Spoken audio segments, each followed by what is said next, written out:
مفلسی ہم سے کیا کچھ نہیں کرواتی، پیٹ کی بھوک سے بڑی کوئی بھوک نہیں ہوتی۔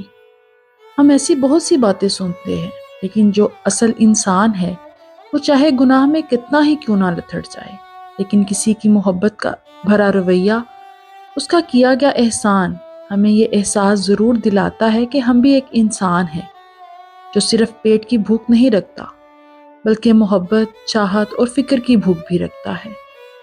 خوش آمدید، آپ سن رہے ہیں فولیو آڈیو بکس۔ آج ہم جس افسانہ نگار کو سننے جا رہے ہیں وہ ہیں اشفاق احمد، جنہوں نے انسان کی فطرت کے تمام پہلو بہت خوبصورتی سے اجاگر کیے، اور اس افسانے کا نام ہے امی۔ مسعود کی ماں نے اپنے خاوند کی موت کے 1 سال کے بعد ہی اپنے کسی دور کے رشتہ دار سے شادی کر لی تھی۔ اول تو اس کی دوسری شادی کا مقصد مسعود کی تعلیم و تربیت تھی، لیکن اپنے دوسرے خاوند کی جابرانہ طبیعت کے سامنے اسے مسعود کو تقریباً بھلا دینا پڑا۔ مہینے کی ابتدائی تاریخوں میں جب مسعود کو اپنے چچا سے فیس مانگنے کی ضرورت محسوس ہوتی تو وہ کئی دن یوں ہی ٹال مٹول سے گزار دیتا۔ پیسوں کے معاملے میں اس کی ماں بالکل معذور تھی۔ گھر کے معمولی اخراجات تک کے لیے اسے اپنے خاوند کا منہ تکتے رہنا پڑا، اور وہ اپنی کم مائیگی اور تہی دستی کا غصہ مسعود پر اتارا کرتی۔ ہر صبح اسے چولہے کے پاس بیٹھ کر چائے کی پیالی اور رات کی ایک باسی روٹی کے ساتھ یہ فقرہ ضرور سنتا پڑتا کہ تیری خاطر مجھے کیا کچھ نہیں کرنا پڑا۔ یہ جملہ مسعود کو بہت ناگوار گزرتا، لیکن ہر روز ناشتے کے لیے یہ بل کچھ ایسا بڑا بھی نہ تھا، اور فیس ادا کرنے کے دن تو اس بل میں اچھا خاصا اضافہ ہو جاتا۔ اس کا چچا حقہ پیتے ہوئے کہتا، پڑھتا پڑھتا تو یہ ہے کچھ نہیں، یوں ہی آوارہ گردی کرتا رہتا ہے۔ میں نے تیری ماں سے کئی مرتبہ کہا ہے کہ تجھے ڈاکٹر بیگ کے یہاں بٹھا دے تاکہ کچھ کمپاؤنڈری کا کام ہی سیکھ لے، آگے چل کر تیرے کام آئے گا، لیکن پتہ نہیں وہ کن خیالوں میں ہے۔ جب چچا 1000 باتیں سنا کر اسے فیس دیتا تو خوف، نفرت اور تشکر کے ملے جلے جذبات سے مسعود کی آنکھیں پھٹتی، بند ہوتی اور پھر اپنی اصل حالت میں آ جاتی۔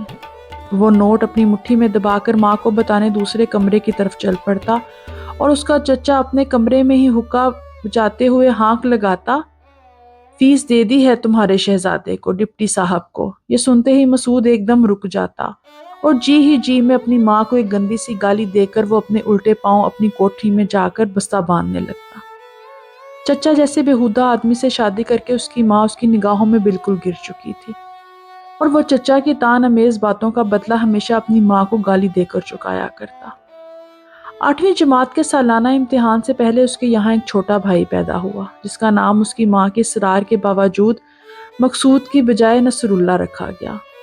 اس بھائی کی پیدائش نے مسعود سے اس کی ماں کو قطعی طور پر چھین لیا، اور اس کی حیثیت گھر میں کام کرنے والے نوکر سی ہو کر رہ گئی، جو اپنا اصلی کام ختم کرنے کے بعد پڑوس کے دروازے کی اونچی سیڑھیوں پر بیٹھ کر بچے کو کھلایا کرتا۔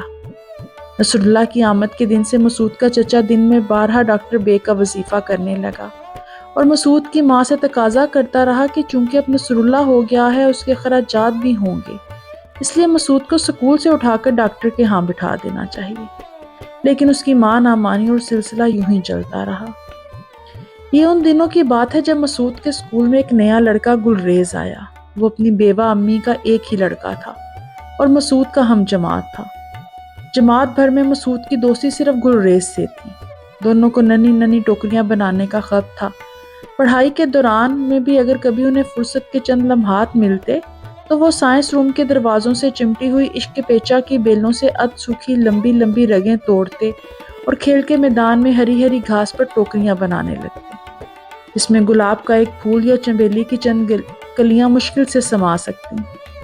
مسعود دستی والی ٹوکری بھی بنا لیتا تھا، لیکن گلریز سے 1000 کوششوں کے باوجود ایسی ٹوکری نہ بن سکتی تھی، اور وہ مسعود کی بنائی ہوئی ٹوکری لے لیا کرتا۔ ایک دن ان کے اسکول میں موسم کے طلسماتی کارڈ بیچنے والا آدمی آیا۔ سفید کارڈوں کے بیچوں بیچ ایک گلابی رنگ کا ایک بڑا سا سرخ دائرہ تھا، جس پر ایک خاص مسالہ لگا ہوا تھا۔ کارڈ بیچنے والے نے بتایا کہ جیسے جیسے موسم تبدیل ہوتا رہے گا اس دائرے کے رنگ بھی بدلتے رہیں گے۔ جو گرمی بڑھتی جائے گی گلابی دائرہ سرخ ہوتا جائے گا، اور جب سردی کا زور ہوگا تو یہ گلابی چکر بسنتی رنگ کا ہو جائے گا، اور جس دن مطلع ابر آلود ہوگا اور بارش برسنے کا امکان ہوگا تو یہ چکر خود بخود دھانی رنگ کا ہو جائے گا۔ کارڈ کی قیمت 2 آنے تھی۔ کلاس میں تقریباً سب نے وہ کارڈ خریدے اور جن کے پاس 2 آنے نہیں تھے انہوں نے بات اگلے دن پر بٹھا دی۔ مسعود نے ماں سے کہا کہ ماں مجھے 2 آنے تو دو۔ لیکن اس کی ماں نے اس کی بات تیزی سے کاٹتے ہوئے کہا میرے پاس کہاں سے آئے؟ کبھی مجھے پیسے چھوتے ہوئے بھی دیکھا ہے؟ کون لا لا کر میری جھولیاں بھرتا ہے جو تجھے 2 آنے دوں؟ مسعود نے مایوس ہو کر چپ چاپ دروازے سے باہر نکل گیا اور دفتر پہنچ گیا۔ دفتر پہنچ کر خلاف معمول وہ اپنے چچا کے پاس کھڑا ہو گیا۔ اس کے چچا نے فائل میں کاغذ پروتے ہوئے اینے کے اوپر سے دیکھا اور تش رو لہجے میں پوچھا یہاں کیوں کھڑے ہو؟ کچھ نہیں جی، مسعود کا گلا خشک ہو گیا۔ کچھ تو ہے؟ نہیں کچھ نہیں، اس نے ڈرتے ڈرتے جواب دیا۔ تو پھر یہاں کیوں کھڑے ہو؟ اس نے ڈرتے ہوئے کہا کہ 1 2 آنے چاہیے۔ اس کے چچا نے گھبرا کر کہا تجھے 2 آنے دوں؟ تجھے کہاں سے دوں؟ میرے بورے تو دھوتا ہے یا میرے ساتھ تو کھیلتا رہا ہے؟ مسعود شرم سے پانی پانی ہو گیا۔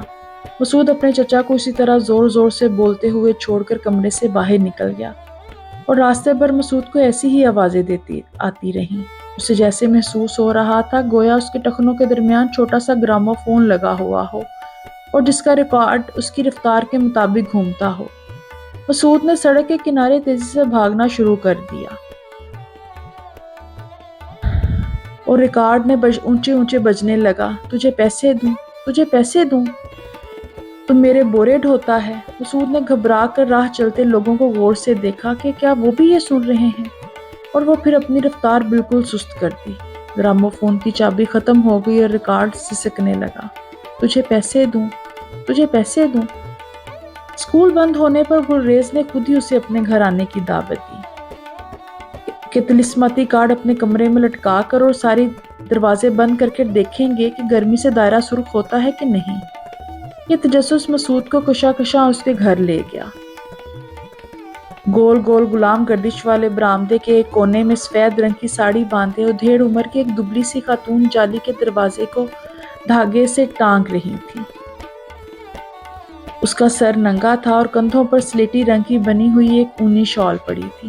مسعود نے ایک نظر اس کے ننھے سے وجود کو دیکھا جس سے سارا برآمدہ بھرا بھرا سا معلوم ہوتا تھا، اور سیڑھیوں پر ٹھٹک گیا۔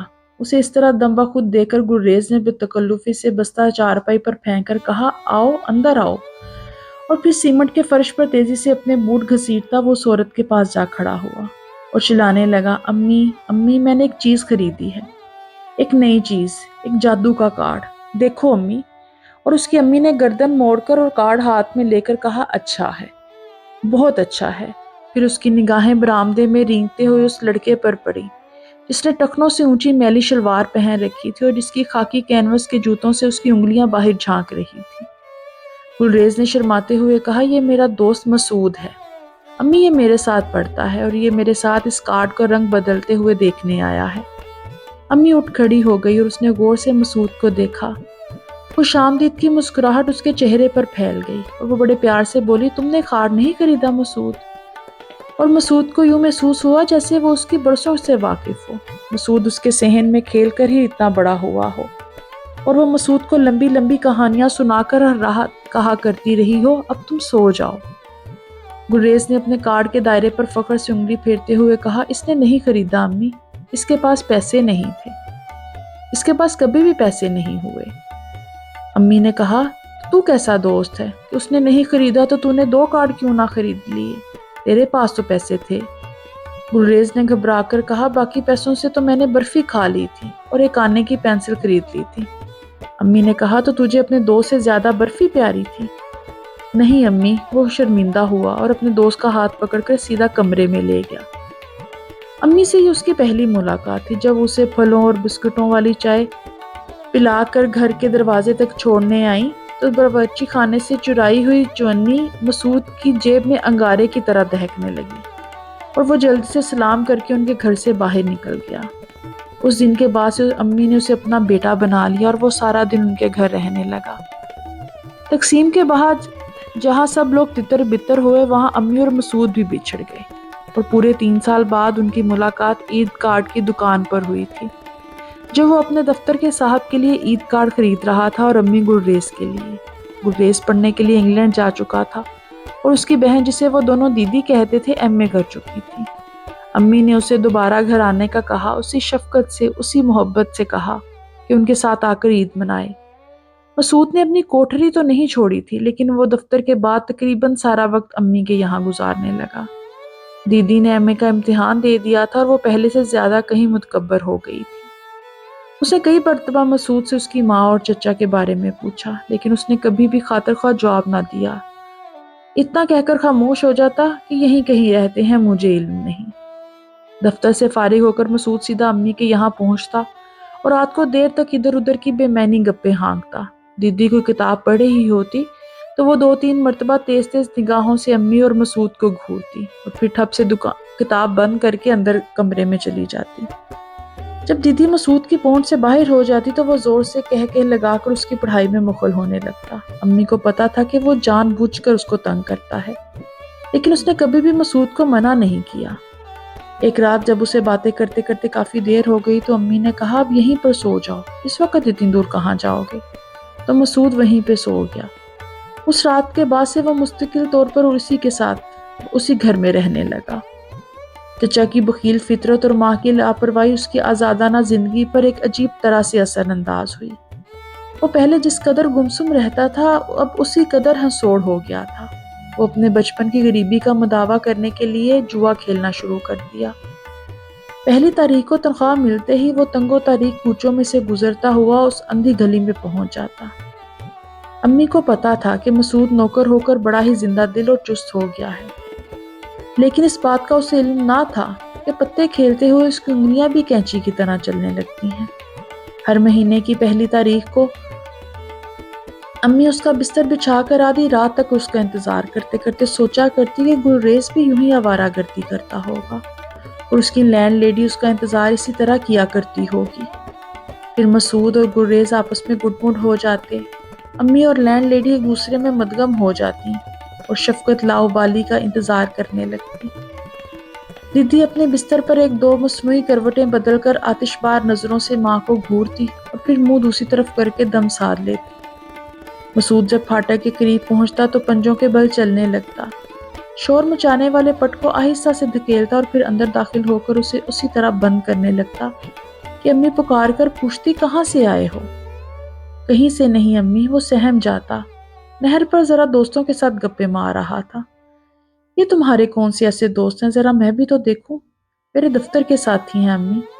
دفتر کی باتیں ہو رہی تھیں اور وہ آرام سے آ کر اپنے بستر پر بیٹھ جاتا اور اپنے بوٹ کھولنے لگتا۔ امی خاموشی سے اٹھ کر اندر آ جاتی اور کٹ کیٹ کا ایک پیکٹ اس کے بستر پر پھینک کر لاپرواہی سے کہتی، میں آج بازار گئی تھی، تمہارے لیے یہ لائی تھی، آدھی اپنی بہن کے لیے رکھ لینا۔ اور مسعود کوئی جواب دیے بغیر سفید چادر اوڑھ کر مردے کی طرح سیدھا شہتیت لیٹ جاتا تو امی جل کر کہتی، تجھے کتنی مرتبہ کہا ہے یوں نہ لیٹا کر، یا تو کروٹ بدل لے یا ٹانگوں میں خم ڈال، اس طرح لیٹنے سے مجھے وحشت ہوتی ہے۔ مسعود کروٹ بدل کر سو جاتا اور لینڈ لیڈی اطمینان کی سانس لے کر لباس تبدیل کرنے چلی جاتی۔ امی گلریز کا ہر خط مسعود کو ضرور دکھاتی اور پھر اتنی مرتبہ اسے پڑھوا کر سنتی کہ مسعود کو الجھن ہونے لگتی اور وہ خط پھینک کر باہر چلا جاتا۔ گلریز کے ہر خط میں یا تو روپوں کا مطالبہ ہوتا یا گرم کپڑوں کا اور دیگر معمولی چیزوں کا، جن کا بندوبست امی بڑے انہماک سے کیا کرتی۔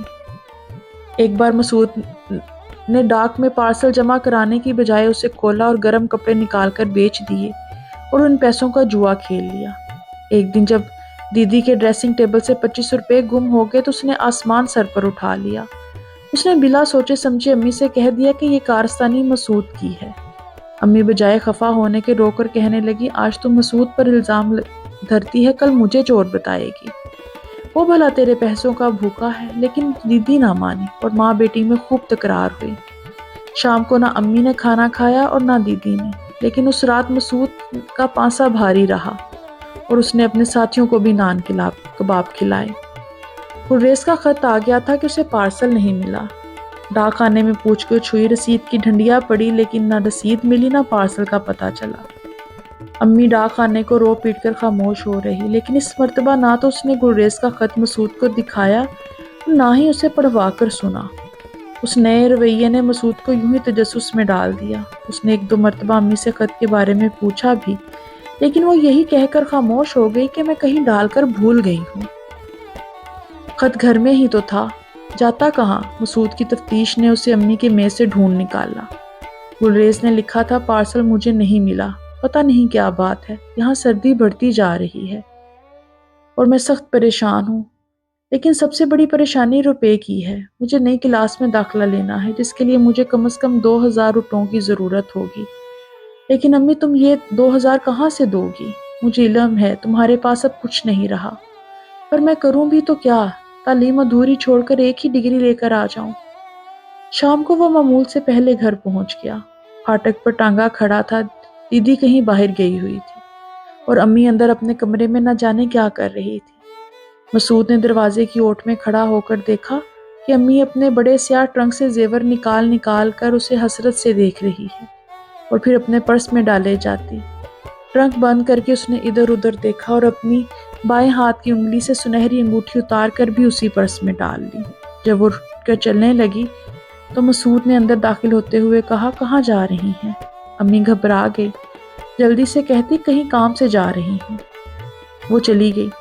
اس نے امی کے کمرے میں جا کر امی کے ٹرنک پر رکھی ساڑی کی تہہ میں سے 50 روپے دیکھ لیے تھے۔ وہ نکالے اور گھر سے نکل آیا۔ جھوٹ سچ بول کر اپنے سپرنٹینڈنٹ سے بھی 150 روپے لیے اور اسی اندھیری گلی میں پہنچ گیا۔ اس نے 200 روپے کی بازی لگائی، لیکن آج اس کا ستارہ عروج پر تھا، وہ جیتتا چلا گیا۔